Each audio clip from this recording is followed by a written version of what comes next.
Hi friends, welcome to my channel. இன்னைக்கு ஒரு evening snack எப்படி செய்யலாம்னு பார்க்கலாம். முதல்ல கொஞ்சம் வெங்காயம், கொஞ்சம் காஞ்ச மிளகாய் மிக்ஸியில் அரைச்சி வச்சிருக்கிறேன். இங்கே tepung cucur ikan bilis அது ஒரு பேக்கெட் நான் எடுத்து வச்சிருக்கிறேன், adabi பிராண்டு.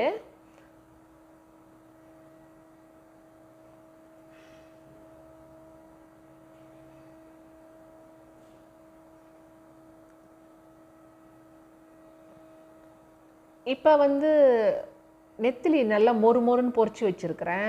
அரைச்ச விழுது கொஞ்சம், கொச்சாய் இலை அது கொஞ்சம் எடுத்து வச்சுருக்கிறேன்.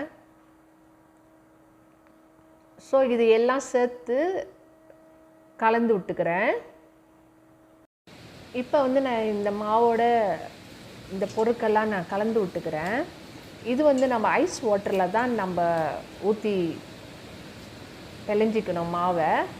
உப்பு நான் சேர்க்கலை, ஏன்னா ஏற்கனவே இந்த மாவில் உப்பு சேர்க்கப்பட்டிருக்கிறது.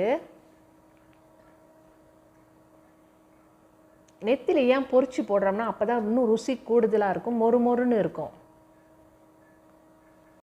இப்போ ஐஸ் வாட்டர் ஊற்றி நான் மாவை பிழைஞ்சிக்கிறேன். மாவு இந்த பக்குவத்துக்கு தான் பிழையணும், ரொம்ப தண்ணியாக பிழைஞ்சிடாதீங்க.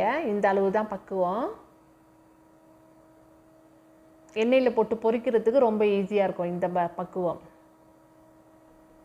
நெத்திலி பொரிச்ச அந்த எண்ணெயிலே அந்த ஸ்நாக்கை நான் பொரிக்க போகிறேன், ஏன்னா இன்னும் வாசமாக இருக்கும். நெத்திலி பொரிக்காமல் நம்ம போட்டோம்னா உள்ளுக்கு வேகாது நெத்திலி. இது சாப்பிட்றதுக்கு ரொம்ப நல்லாயிருக்கும். டீ டைமில் இந்த மாதிரி ஸ்நாக்ஸ் செஞ்சு சாப்பிடும்போது ரொம்ப நல்லாயிருக்கும்.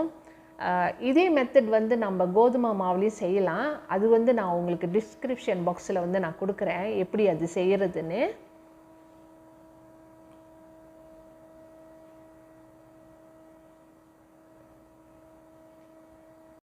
இந்த ஸ்நாக்கில் நம்ம நெத்திலாம் நல்லா மொறுன்னு பொரித்து அதனோட கலந்து நம்ம இந்த ஸ்நாக் செய்யும்போது சுவை கூடுதலாக இருக்கும், நல்லா க்ரன்ச்சிங்காக இருக்கும், மொறுன்னு இருக்கும். ஸோ பிள்ளைங்க ரொம்ப விரும்பி சாப்பிடுவாங்க.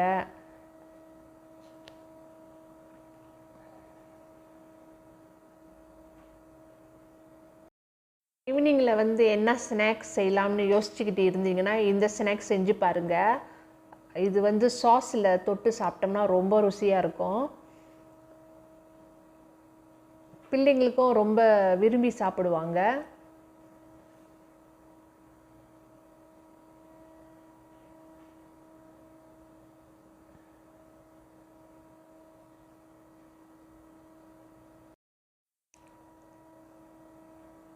மை ஃப்ரெண்ட்ஸ், செஞ்சு பாருங்கள். இது எப்படி இருக்குன்னு எனக்கு காமெண்ட் கொடுங்க. அடுத்த வீடியோவில் சந்திக்கிறேன். தேங்க்யூ.